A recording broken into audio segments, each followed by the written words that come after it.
no phone calling program goes well from the beginning. It takes practice. And I will tell you from personal experience that the first 10, 15 phone calls are not necessarily fun. But when you talk to people and you realize that most of them don't really mind that you're calling, that they really are happy to hear in a lot of cases, especially if you do it the way that I've always recommended. Hey, Jim, how you doing? Haven't talked to you in a long time. How's the family? Everything going okay? Just thought I'd call and say hello, especially right now, guys. Wish you happy holidays, Merry Christmas, whatever you feel comfortable saying. And I wouldn't hold back on whatever you feel comfortable saying. But that's a great phone call. Who can be mad at you calling and saying, "Hey, Merry Christmas. I hope you're having a great holiday season. Hope everything's going okay. Hope 2024 goes okay. Keep me in mind if you have any real estate needs. Good to talk to you." That literally is all you need to do. Now, you'll find that a lot of those will turn into a question and answer thing. Well, how is the market? Which is why we're here today, because we're going to talk about how you talk to people about the market. But it's a scary thing. Nobody's minimizing that, but it is something that, again, we'll talk at the end of this, so hang around. But it is something that people really need to embrace. You're never going to do business by not talking to people. And I thought Ricky made one really important point yesterday. Every lead that we pay money for, every referral that we get from, whether it's OpCity or Realtor.com or the 20,000 different lead sources that I authorize you guys, because I get them all the time. You want to hook up with 55 Place or all of these things. They all start with a phone call anyway. You just think about it differently because this has been handed to you as a lead that you can call. And so for that lead that you can call, you're paying 35 to 40%. Whereas if you called some of these people yourself, you don't have to give up a third of your. Oh, and by the way, you probably paid some of that going into it anyway. So anyway, off of that, but sorry, Jim, didn't mean to focus on you right off the bat. No problem. But Boyd said, I think it was Boyd that I saw in there, said that he feels better after he talked to his clients, that it gives him a mental boost. And I think that's, Matt, have you experienced that when you start calling people? 100%. There's a quote about the gym that says 99% of the time I don't feel like I wanted to go to the gym, but 100% of the time after I went, I'm glad I did. And honestly, the same would be true for making calls. Like every single time you're glad you did after you do it. But getting started, boy, just get out of the gate. That's the trick. That's the trick. Yep, absolutely. And one of the things I noticed that Linda kept popping up in there yesterday, and I think Ricky was trying to make a point that we need to make lots of calls, but Linda said, call the people that you know best first. If you need to warm up, call your best friend, call your last sale, just see how things are going. Maybe they closed 6 months ago. For some people, they closed a year ago. Some people they closed 6 days ago, but call them because they know you already. Call your family. Get into the habit of making phone calls. And then all of a sudden, it's not a problem when you pick up the phone to call somebody that you've been mailing to for a long time. And again, Jim, I don't mean to focus on you, but Matt started it. The truth is, you could take Jim out and I could put in any name on this call or any name in the brokerage and it would fit. So he knows that. You could put my name in. You could put anybody's name in. But that's where it starts. So I want to start off with we're going to do a few things here today. I want to talk a little bit about the market. I want to talk, and I want to hear you. I don't want this to be I'm not here to do a lecture or a TED Talk, okay? I want to have you really interact with me here, and with Matt's kind of my co-host here. So we're going to talk about where we are and why we're here. I made a decision very purposely not to dive into the statistics. You want statistics? you can go to the GCAR site, you can go to the MAR site or Maryland Realtor site, you can go to NVAR, you can go to 100 places, and you can find all of the statistics. And if you want to do that, I encourage that. If you're the kind that can deal with those statistics and interpret them yourselves, I'm just going to tell you right now, you're going to find a lot of charts that go like this. You just are. So, I thought I'd start off with a quote from Lawrence Yun that says, "Nothing is normal." And how many of you feel that way? Anybody besides me? That nothing's normal? I don't feel like much of it yet. Susan McFarland raised her hand. I just don't feel like there's much of anything normal these days. We're in completely uncharted territory. And I'll give you some thoughts, and these aren't new. So a lot of us are feeling this way, right? By the way, proud of myself. This image is generated by artificial intelligence. And I just thought that was fun I think maybe we ought to have a class on how to use artificial intelligence, Matt, on how to use it to help build our business. I think that's a good idea. At this point in my life, I don't have much regular intelligence, so I can use artificial intelligence to boost my IQ maybe a little bit. We're going to figure that anyway. So the things that you'll find if you dig into the statistics: home sales are down, new listings are down, price reductions are up, new home building is down, pending sales are down. There's so many things that are down. And we can wallow in that. There are explanations for this. I don't know that. I'm not an economist. I have a couple of little explanations that I'll give you here to use as talking points, but so this is where I think a lot of us are. Now, on the other hand, there are some things that are positive. And Matt, I may have missed a couple here, but interest rates are down. I think 5 weeks in a row now, interest rates are down. New home sales are up. Now that's new construction homes. It's not resales. We get occasional blips up of resales, but that's a positive sign. That leads to people moving from somewhere into someplace else, which makes listing opportunities available for us. The rate of home ownerships is edged up a little bit. It's still not as high as it has been in recent history, but it's still making progress, which means that affordability is coming back a little bit.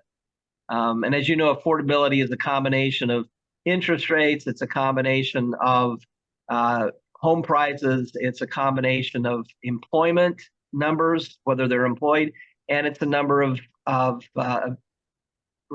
salary and wage increases. So those things all go into affordability. And it's a good sign, not only for us, but for the economy, that home ownership rates are going back up a little bit. Matt, did I miss any positives? There was one that I think we talked about. Can't remember. Oh, you think about it. Yep, there we go. The only one that I saw was, if you guys are not chipping in or tuning in to Keeping Current Matters, they've got a great YouTube channel, and they put out tons of great information. One of the things they were saying is, traditionally this time every year, the number of listings on the market, according to the rest of the months of the year, drops pretty significantly. It's a pretty sharp drop down, and this year it's actually a more gradual dip. And so listings are low, but it's not as big a dip as we normally see, which he was sort of suggesting indicated that there's sort of an upward pressure and that people are sitting on the sidelines. And everybody waits, or not everybody, but some people wait till after the holidays and things like that. But there seemed to be a pressure for more listings to be on the market or stay on the market or come on the market after the New Year's, I guess what his point was. Well, and Boyd made a comment in here that Ricky made a good point. Sorry. About pent up demand. Sometimes I feel like you can listen to the experts and do exactly the opposite, and you're going to be ahead. I've told this story to most of you many times. There's a guy named Steve Murray. He started a newsletter years and years ago called Real Trends. He's considered one of the real intelligent guys in the real estate industry. He sold his company to Housing Wire, which, by the way, if you really want to know what's going on in the industry from both the mortgage standpoint, it will tell you a lot about the housing market through the mortgage part, but also they bought Real Trends and now focus on housing as well. Housing Wire is a good newsletter to invest in. But I sat with him with a group of 6 people, big brokers from all over the United States that I'm part of a mastermind group with. And in June 2021, his exact quote was, "I don't see any reason why this market can't continue for 10 years." His exact quote, considered one of the brilliant guys in real estate. He said the market would go on for 10 years. Less than 10 months later, we were in a completely reversed market. So, right now we're getting a lot of negative outlooks. We're going to talk again a little bit at the very end about what 2024 is going to look like, but we're hearing a lot of people saying it's going to be another 2023, where it's going to be another 2022. I don't believe it. There are people that have been sitting on the sidelines, either by choice or by necessity, for the last 2 years. When interest rates were at 2% and 3%, there were people who couldn't buy a house, and it wasn't because they couldn't afford it; it was there weren't any to buy. And those people are sitting out there waiting to take the opportunity to buy, and they're going to do it, because there's going to be more inventory on the market this coming year. And so, I personally believe that 2024 could be a real comeback year for us, because there is a lot of pent-up demand. And that's one of the positives that we should talk about when we talk to people. I want to talk about why interest rates are still relatively high. And this is kind of it's kind of a weird thing, and it has to do, and I'm not going to go into it in great depth, but there is something called a 10-year treasury bond. And usually so when people invest, one of the places they go for safety is the Treasury, the U.S. Treasury. And the Treasury sells these bonds at an interest rate that's usually just a little bit higher than what the Fed rate, the one that you hear, the Fed dropped the rate or they raised the rate or whatever. These Treasury bonds are just a little bit higher. And then the alternative to that, or one of the places that people like that also go, is to invest in mortgages. And those mortgages are usually a little bit higher than the Treasury bonds. Well, why are they higher? Because we like to say there's nothing more secure than the U.S. government. No place more secure to put your money. I think some of us might disagree with that these days, but that is kind of a truism anyway. But mortgages are considered a little more risky. They're still secured by real estate, and they're very solid and secure, but a little more risky. And so the rate has gone a little bit higher. Well, the difference between the T-bond, the Treasury bond, and mortgage rates is historically, about 1% higher than the Treasury. Well, now lately they've been running as much as 2% or even a little bit more than the Treasury bond. And stick with me here, it's not all that difficult. Why would a mortgage be higher? Because these people who are investing in these mortgages, not homeowners like you and me, we're talking about big bucks investors. They're looking at the mortgage situation, they're looking at the interest rate situation, and they know that what we all feel, and that is that rates are going to be coming down. So they don't want to invest in these mortgages knowing that people are going to drop them, refinance them, and they won't make much money on the mortgage. And that's why that spread's been a little bit higher. Now, that spread is lowering a little bit. When that happens, then the mortgage rates are going to come down. Did anybody understand the discussion that I just had, or the explanation that I just made? Was it relatively clear? Yeah. So the problem is the Treasury bond. The yield is the spread of the yields is too high, and as things stabilize and interest rates begin to come down, then people will feel more secure investing in mortgage-backed securities. And that will bring interest rates back down. Anybody want to talk about that or ask questions about that? I'm not by any means an expert, but Hey, anybody? Yeah. One of the things that one of my lenders explained to me is that the rates are artificially 1% higher because the banks know that you're going to refinance the mortgage within 6 to 12 payments. And if they don't do that, then the mortgages aren't profitable for them. And they're going to reduce the number of mortgages they put out there, thus, keeping it to where nobody can get a loan. And that's a really good summation of what I was trying to say, Robin. I thank you. I was going to say no offense, Ken, but Robin said it better than you. Absolutely. Absolutely. Yep, absolutely. But then surprise, Robin's. I will tell you, as the mortgage, we have a mortgage company that I own and that the company owns. And I will tell you that if you refinance within 10 months, the loan officer and the mortgage company have to give back any of the commission that they earned on that mortgage.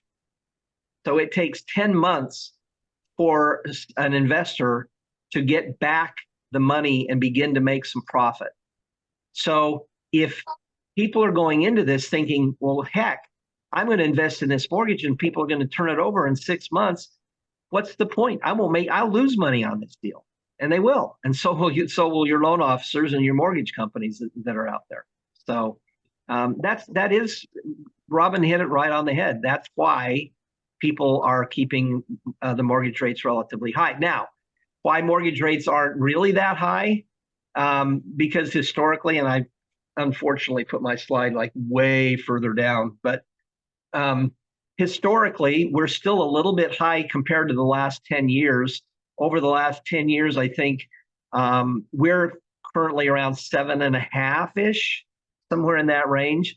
And for the last 10 years, they've been 5% or right in that range.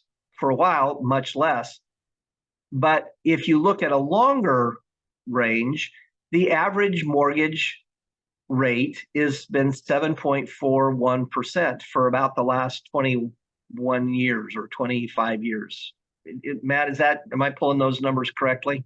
I know 50 is 7.74. So the 50-year average is 7.74. So we're right at a very long-term standard average interest rate, but it just feels different, like you said, because we're coming off of lower ones.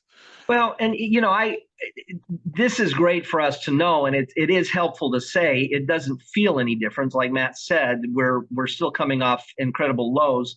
They call those unicorn years, just like the 18.1% back in the 80s was a unicorn period.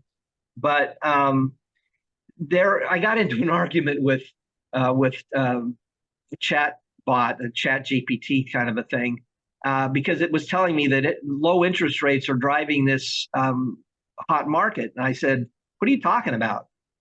We're the triple in some cases where we were 2 years ago.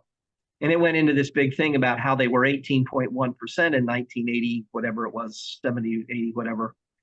And, the average home buyer is 30 years old or 34 years old. They weren't born when interest rates were 18%.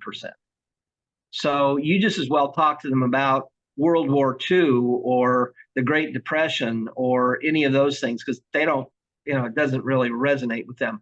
But you as a professional need to know that and try to find ways to express that to your buyers.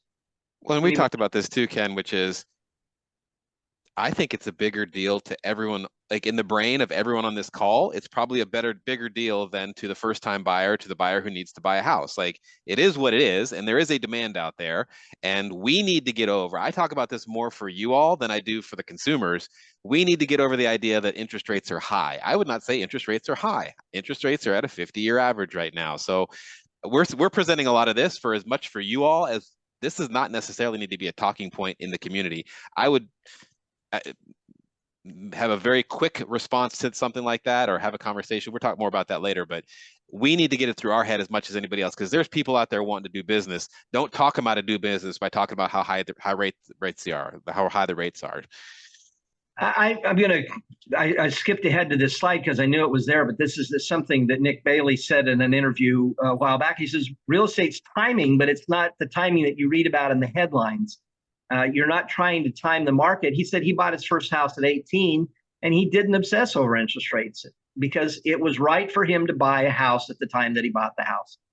And I had the same experience. I bought my first house in 1977 and the interest rate was 10%. And you know what? I didn't know from anything. I didn't know. I didn't know whether that was good or bad or whatever. At that point, Maryland had a usury law and they couldn't go above 10%. That went away pretty quickly. But the second house I bought was at 10%. The third house I bought was at 12%. And I bought them anyway because it was right for me to move. My first house was a roach-infested condo down in Silver Spring, and I had to get out because the cockroaches were attacking us. My second house, we just simply outgrew. It was a townhouse. And we moved from 10%. We actually ended up paying 11% because the rates were 13%, but the builder had bought them down. The point is, like Matt said, we obsess over rates more than our buyers and sellers do. We truly do. Now, there's been a period of mourning when the 2.5% rates went away. But guys, that was 3 years ago. They weren't at 2.5%. That was 3 years ago, 2.5 years ago, 3 years ago. And people have, believe it or not, they've gone through the stages of grief for the most part. They know that they're probably not going to ever get that low again. And so, stop talking about it. You can brush by it, and I'll give you some ideas on scripts. I worked out a few scripts here that I wanted to start as talking points. There are a lot of factors why rates went low, why the market was hot. The pandemic slowed things down for a while, but then people had nothing to do except look for houses because it was the only thing they were allowed to do. Interest rates were dropped dramatically during that period of time because they needed to stimulate the economy. Then there was the fear of missing out. People were like, oh my gosh, I've got to buy a house. And they bought houses they didn't even want, but they bought them because everybody was buying houses and the rates were low and prices were going up. So let's do it. Then we got into a situation where the boomers were not moving. And there were a lot of reasons why they weren't moving, but it doesn't matter. They just decided not to move for that time. And then we had to deal with institutional buying, and rent inflation was pushing people out of the rental market and into the buyers, into being buyers. There are a lot of reasons why we went through all of this. And these are all things that you do need to be aware of. I put them up here. We're not going to spend a lot of time on it. You already know this stuff, but you need to be comfortable. Rehearse it in your mind. What do I say if somebody asks about this? Because you know the answers. You guys are all experienced agents. You know the answers. But you do need to be aware that people are going to be asking about it. Got this from Steve Harney. Most agents know what's happening. Good agents understand what's happening, but great agents can explain what's happening. And you need to be able to talk to people the way that I'm talking to you, the way that Matt's talking to you today about what the market is, why it is, and just that we have to deal with the way things are and focus, get off the market, whether it's good or bad, get off the market and get on to their personal needs. It's like I just quoted Nick Bailey.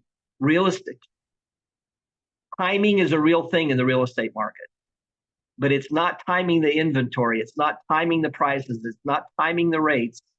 It's timing when people have a need to move. Did they get married? Did they get divorced? Did somebody pass away? Did they get transferred? Are they tired of living with mom and dad in their basement? I mean, all of those things, those are the timing issues in our market. If you're waiting for interest rates to go up or down, you're going to be disappointed every time. If you're waiting for prices to come down, I will tell you, I've been in the market 40 years, and there was only one time when the prices dropped dramatically, and that was in the Great Recession. Other than that, they might go down 1%, 2%, 3%, but then they come back with a vengeance. So timing is only about what's going on in people's lives, not in the marketplace. Does that make sense? Yeah. Okay. It's turning into a TED Talk, guys. I want to hear from you. You know what? I'm gonna actually, Robin, you said something yesterday with most of your business was driven by, and you gave 3 or 4 Ds, and they were all life events. Could you share those or share them again? Because I know you said them yesterday, and I didn't get them all written down. I got a couple of them written down, but because these are things that are happening no matter what, and it's driving your business this year. Oh, it's been huge. It's death, divorce, downsize, and transfers. Yeah. Those are the 4 we have to move. Well, downsizing isn't, that's more of a, we need to, we want to. But I use myself as an example with my clients. I mean, I sold my house back in April, bought a new house, went to a house half the size, but I'm in the location I want. My mortgage payment doubled, but thankfully I had an awesome realtor sell my house. So I got multiple offers and sold it well above where I should have. And thankfully, the seller for the house I bought was lacking a little bit because even after going well above asking, I bought it well below the appraised value because it was so underpriced. Yeah. I think there's And another D in there, if I'm not mistaken. It's diamond, right? Marriage. maybe, but those are right now, we're moving in together. We're going to give this a test run. And one That's true. person's, and the one that I've seen right now is that whoever's giving up their old house, they're going to rent it out for the first couple of years and make sure this is a good move. Yeah. And like, y'all got no hope at all here. I will tell you one thing that's happening, and it's a very interesting phenomenon because rents were way escalating during the time when the market was so hot for us too, and rents are way coming down. The rents are dropping very fast. So whereas it was a no-brainer 2 years ago or 3 years ago to buy a house or to rent a house out rather than even sell it, although I think most people wanted to cash out of their house when the getting was good, but you could easily cover your mortgage payment. Now, maybe not so much. That is something that's just an interesting phenomenon. I think you'll find more and more people less likely to rent out their house because the rents aren't as high as they used to be. And yeah, Jeff Berman says they want to implement rent control in Howard County. That's a move that's coming all over the place. So that's a 6 months late reaction to the rent inflation of the last few years. So be that as it may, we do want to be able to answer the questions that people have. So I'm gonna throw out the question, and then I have suggested some possible answer, a possible answer. But let's start with the sellers. I'm going to wait to sell. What do you say if people say I'm going to wait to sell? I'm going to make you guys do some work here. Or Tracy, make your granddaughter or your whatever, make her answer that question. I would probably say now's a good time because the market's hot. Yep. Good place to start. I would say, tell me why. What Share change are you hoping to see that is going to make a difference? Why is the most important question. Make them tell you why. I like that. Why? I like that. Because many times they don't know what they're talking about. It's an emotional response. It's a delaying tactic. And it's a stall. It's well, not always a stall. It can be a stall. I want to think about it. I need to talk to my husband. You know, we've all used those stalls. And somebody say, I think I'm going to wait. Could be a stall. That could be a real thing. They may have reasons. And why, I would probably phrase it like, you know, I understand some people are in that position. Can you give me your thoughts behind why you do want to wait? Not quite so punch, but I mean, many times it's legit. Maybe they're waiting to find out if they have a new job. Absolutely.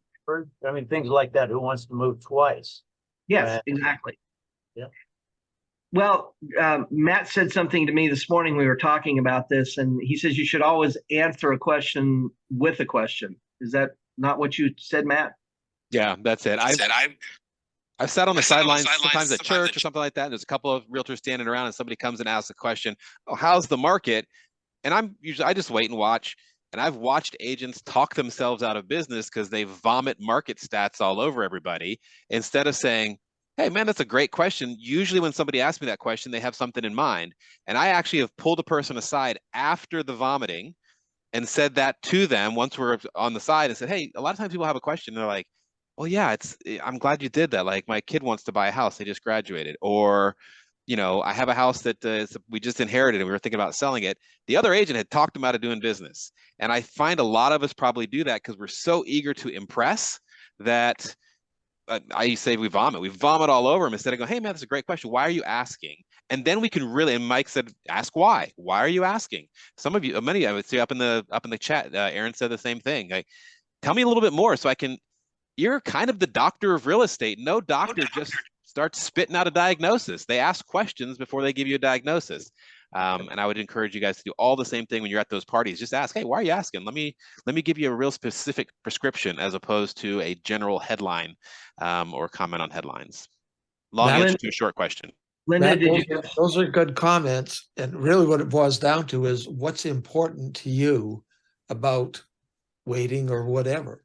And it gives them the opportunity to really start talking about what's on their mind. And you're right, sometimes they don't know what they're talking about, or they'll talk themselves into the thing that they're objecting to, because at the end of the day, they'd really like to do something now rather than wait. But what's important to you about that? Yep. And Linda, keep asking that same question. Yep. Linda, did you have a comment? I did. I have a hard time jumping in when everybody's talking.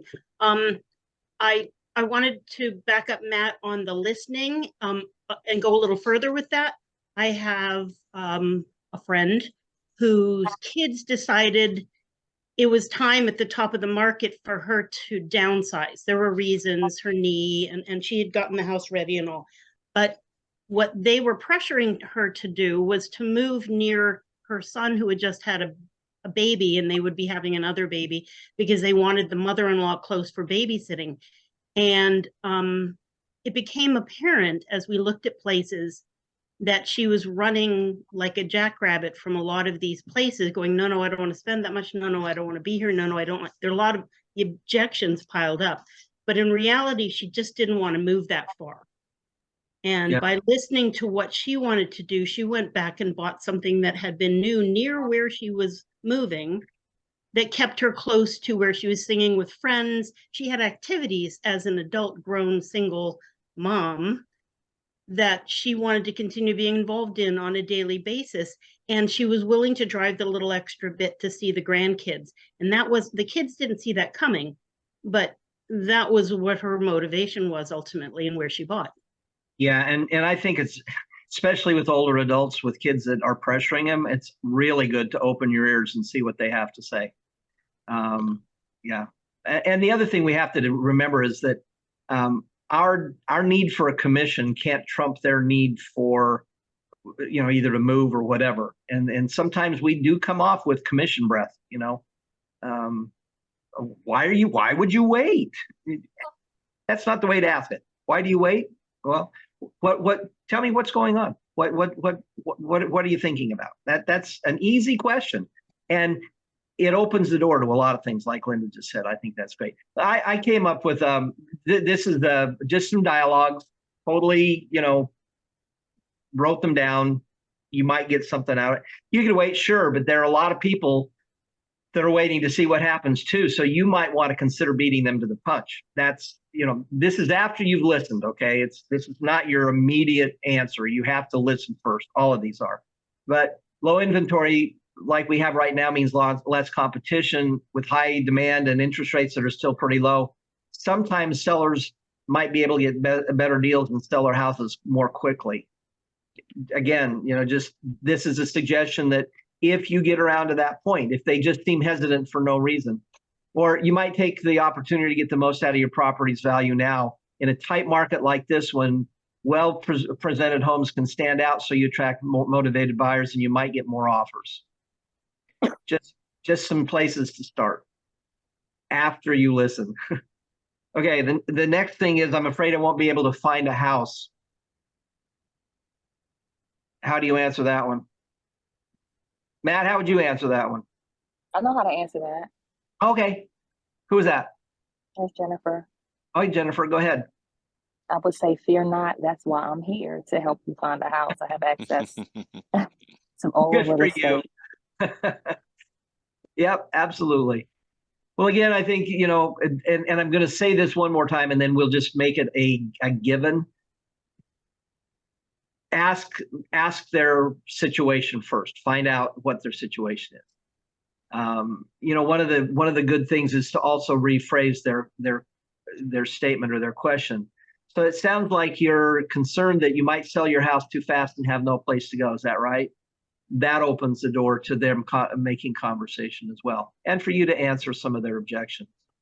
Well, and as we're talking about solutions, and we won't go too deep into this one, but I know we've got a partnership, and Realty Group Mortgage has an opportunity where it's sort of a more advanced bridge. So we have solutions within the company once you get to the bottom of things, where you should talk to your manager or talk to Joe, because there's a really cool program where we can help somebody buy a house without and do some really creative things. So one of the quotes I like: anytime, it's tough to be the answer to somebody's prayers if you don't know what they're praying for. And with the questions, that's sort of that's what we're getting to, is like, let's ask them what they're praying for before we try to come in and be the answer to their prayers. Yep. My suggested dialogue here is, well, I understand the best thing you can do to avoid that is working together with a great agent like me, and then smile. Jennifer, that was almost exactly what you said. Yep. A great agent who can help you locate possible new homes or even temporary housing solutions. We even have a plan in our company where you can buy a house before you sell it. You have to have a solid plan in place, and that can ease your mind. Again, you're giving them, you ask what their situation is and then give them solutions that might make sense. Well, I'll jump in here too about just like creating inventory. I don't know if anybody here has ever used, if you have somebody who's looking in a real tight area, to send a letter out to the owners. On Monday, we had a real good session with Bright about how to identify the owners, how to get their addresses, all that stuff. If you've got somebody who's looking in a neighborhood, send a letter, for goodness sakes, into that neighborhood. I think like 1 out of 3 times we've done that, we've sold a house.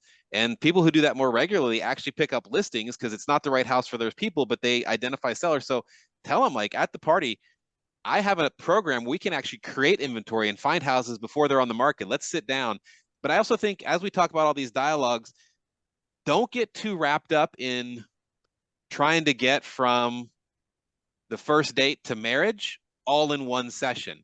Sell the appointment and give them enough tidbits to sell the appointment, but don't jump all the way to all the solutions, because you do need to have a deeper dialogue. So you're not going to get from first date to marriage on the first at the party or whatever. So more question minded than dialogue minded, although I have the little tidbits out there, but creating inventory. Has anybody else sent a letter or done anything like that where they've had good success? I've had great success. Looks like Linda does, and I can't see everybody, but what's up, Linda?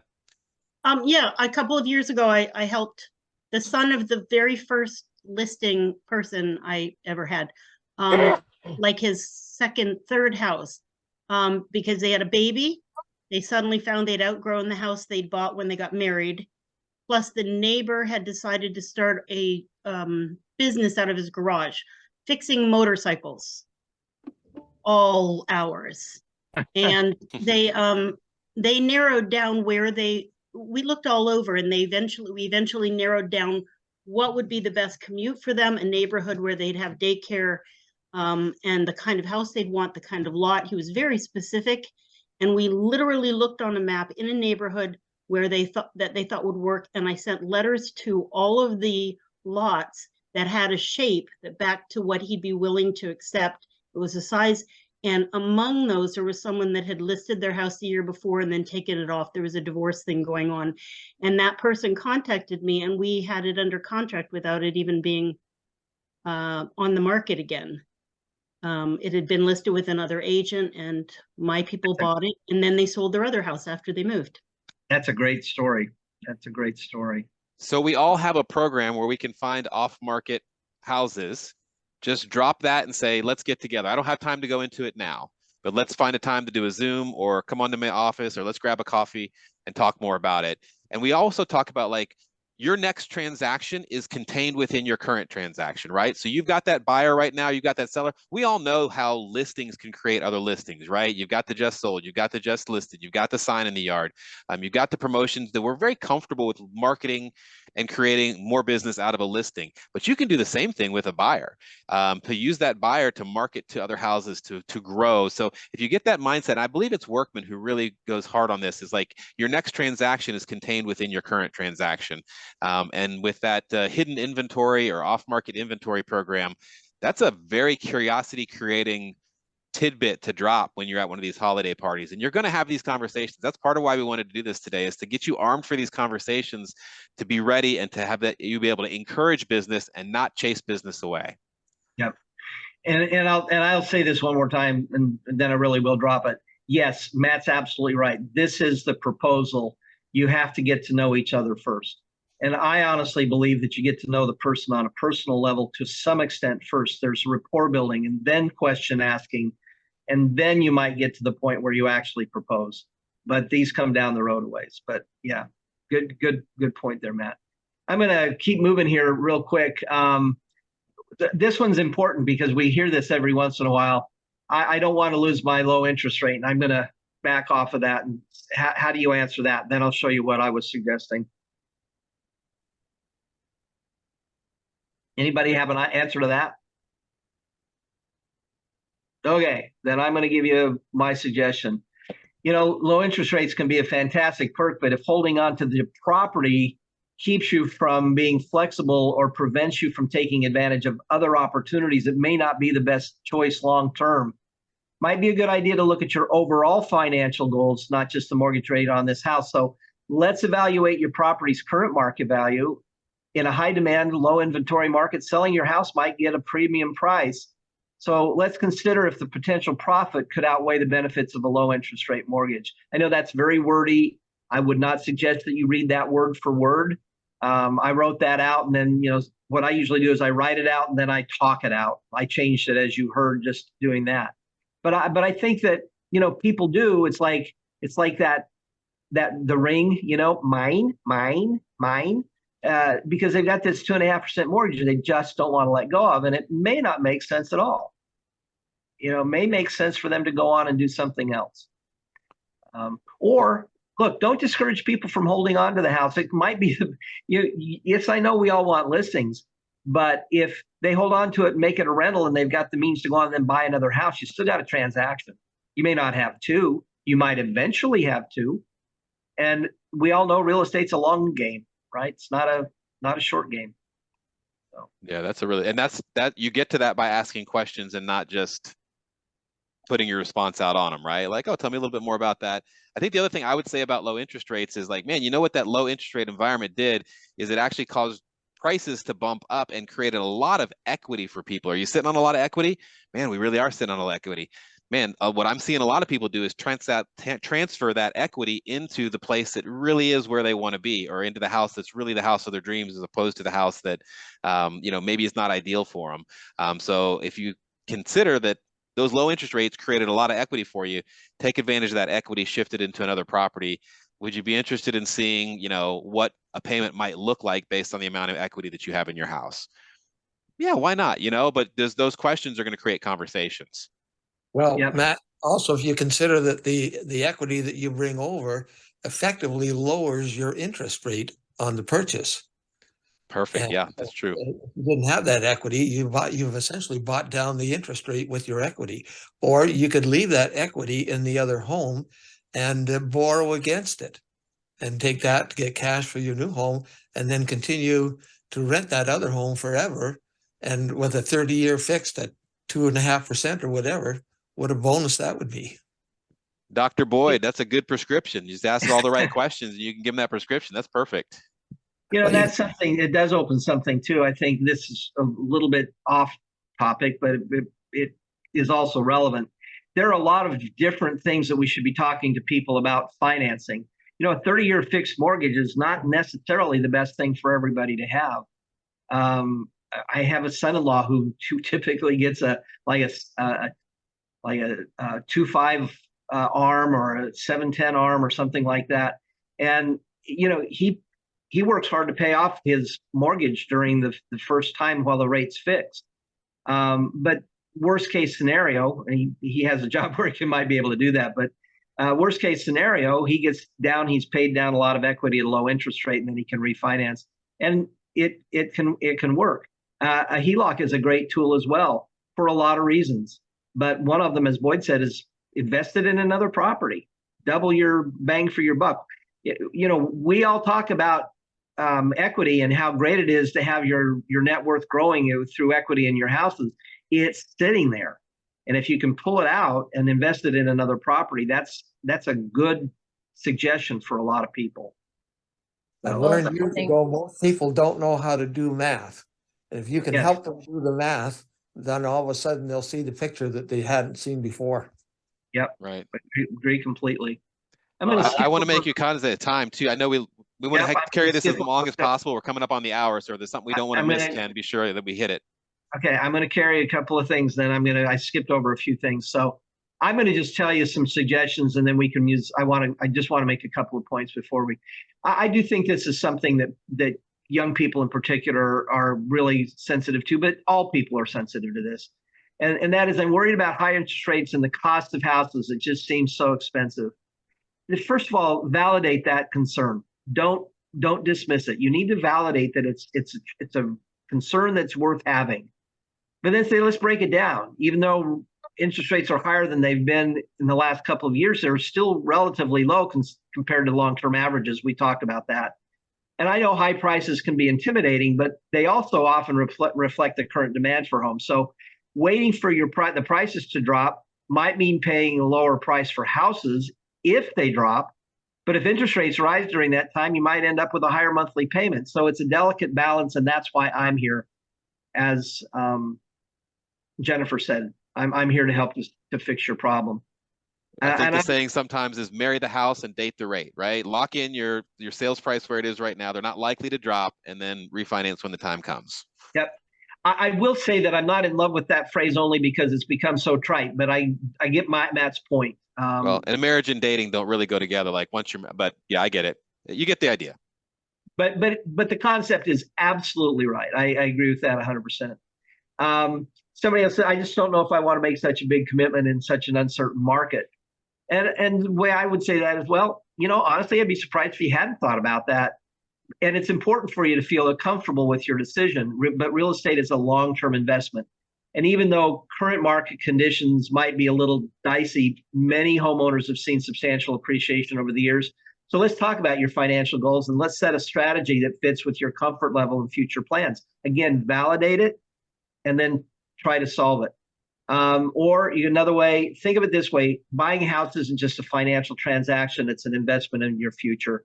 We can explore various financing options, look at properties that fit your budget, and we can create a plan that makes sense for you. Does that make sense? See, what people want is a sense that they're not just going out and doing something stupid. They want to have a plan, or they want to know that you have a plan. And so I think it's an important way to tackle that. Let's cover the commission one really quick. We're going to talk more about this next week, but I heard that some agents offer a lower commission. Why is yours higher? And I just say that's a fair question. And it's a natural for you to save on costs. I want to save on costs, but it's important that you understand that I bring value to the table. I wouldn't even say an agent brings value to the table. A lower commission might seem attractive up front, but it could impact the quality of service you receive. Agents working in a fair commission are usually motivated, experienced, and committed to delivering exceptional results. So let's talk about why a fair commission is an investment in your success. I think too many people just jump right into, as Matt said, vomit all over them, why I'm worth it. Again, validate their question, talk about it, and then come up with a plan to. Yes, and Jeff, I understand. Compensation is a better way. Commission may not, but I was using a word that everybody, can relate to. So, well, I'll give you credit for this, Ken. You said this earlier today, which was, it sounds to me like you're really interested in getting the most money possible for your house. Is that true? Absolutely. Our marketing plan actually works to get you max value possible. Right so, and because in that way we just take the crate downstairs. Put it that way. At Aaron's least, moving somebody. Aaron, we can hear you moving people. Ooh,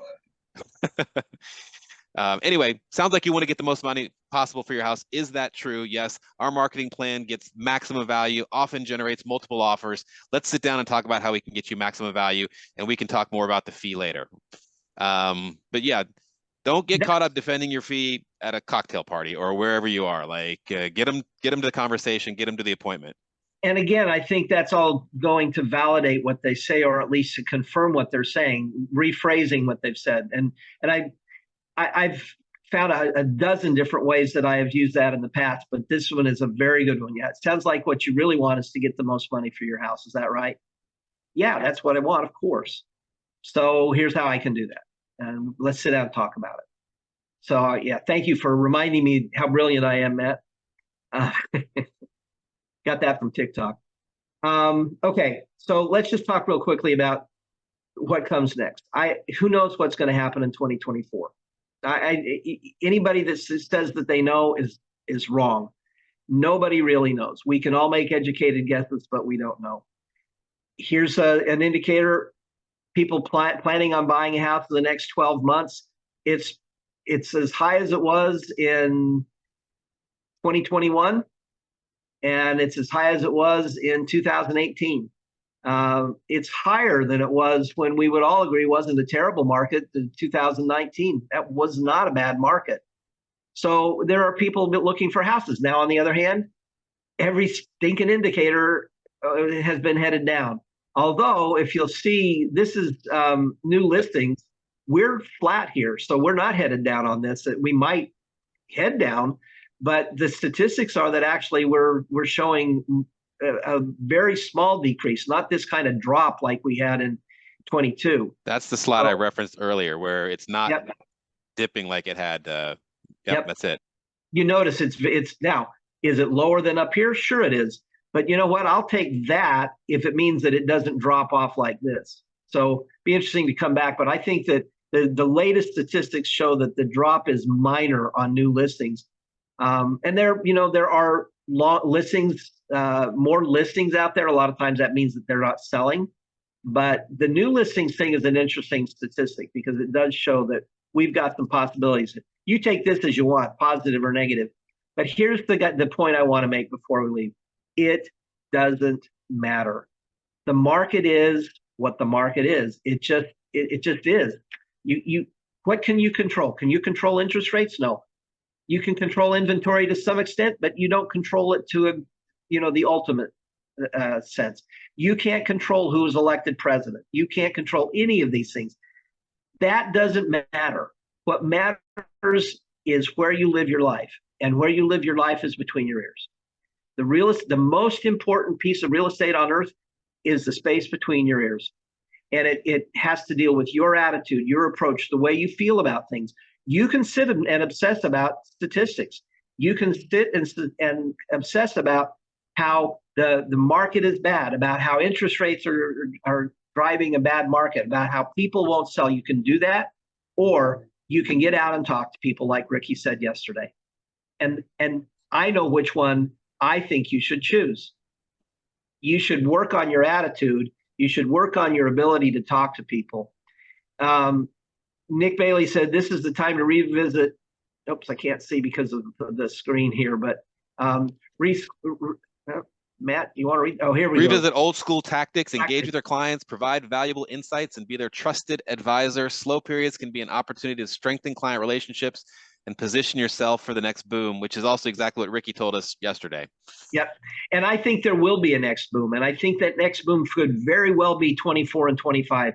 And I think that people that tell you that's not possible, they're not paying attention. It is very possible. In fact, I see demand building and building and building. The latest statistic I heard is that still we're short 5.2 million houses in this market.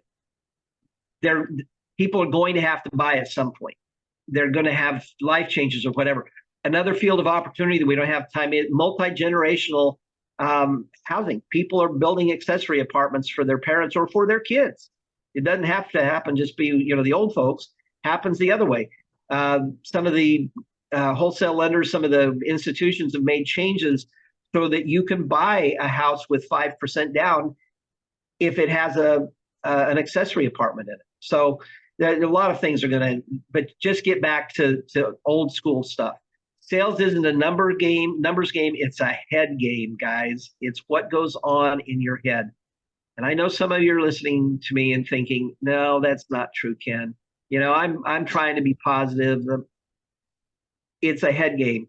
And right behind the head game is a people game. They're part and parcel of the same thing. Get your head right so that you can talk to people. I don't care if you make phone calls, knock on doors. I don't care if you knock on doors. My first broker, and this doesn't work because Lake Forest Mall across the street from me here is dead as a doornail, but I had nothing to do. And I was sitting, was frustrated. I didn't have any prospects. And she said, get out of the office. Now, that doesn't work for you guys either because you're never in the office anymore. But she said, get out of the office. I said, where do I go? And she says, it doesn't matter. Go someplace that there's people. And I said, but I don't know those people. She said, it doesn't matter. Say hi to them at the counter. Talk to the person behind the counter. Talk to people. You know what? I did that. And once a week, I would go over and walk around the mall for an hour and a half. And I never left the mall without making some connection. Never left the mall. I don't know where you go now because it's not Lake Forest Mall, but it is a people game, and we need to do what Ricky said. Hey, Ken, to jump on that, have you ever heard Quintavious Burdette's story? No. All right, so Q, he and I have become friends. He's now, I think, the #2 person with RE/MAX in the world. Definitely in the country. He's high up there. Single agent. And he graduated from Ole Miss, played for the Giants for a hot second, and now he's down in Mississippi and Tennessee. But when he first started, he would go to Kroger and bag people's groceries so he could talk to them face to face. He would go with his little buggy down the aisles trying to have a conversation with people. He would do whatever it took to get in front of people. And in the second year he was in business, he hit Pinnacle, which is $2 million in GCI. Yep. You know, we've I said this yesterday to Ricky when he was on. People come expecting a silver bullet. There is no silver bullet. There is nothing, there's no tool, there's no program, there's no nothing that will guarantee you that you're going to be able to just have a buyer call you up and say, show me houses, or a seller call me up and say, I want you to put a sign in my yard. This picture up here that you see, I learned long ago that real estate is a toe-to-toe, belly-to-belly business. You have to get out and meet people face to face. You have to talk to them at least, voice to voice. And if you do that, I'm really optimistic about 2024. I know that, you know, I always want to be optimistic about every year, and I've told you those things before, but this time I really have the numbers to back me up. I think we're building a year that could just surprise all of us at how good it is. But the key element of that is you and what you do. Guys, the market can suck, like I said at the beginning, but you don't have to. The #1 agent in our company started with us brand new, and has over, at various times in his career, made over $1 million. And he did it by door knocking, doing BPOs, engaging people right and left. And that's how he did it, but he was brand new. And he did not start in the best market. He didn't start in 2005 or in 2020. He started kind of like at the 2010, 11, where we were still kind of in the doldrums. And you can do the same thing. So unless anybody else has anything to add, go out there and meet some people, talk to some people, and sell some houses. We will see you tomorrow at 10 a.m. The point of these 12 days is to get you guys into action when all the other agents are sitting on their hands doing nothing or eating Christmas cookies and drinking eggnog. So come back tomorrow at 10 a.m. and don't just listen. This isn't just entertainment. As entertaining as all of us are, choose an idea or two and take action on it as well. Have an awesome day, and we'll see you tomorrow at 10.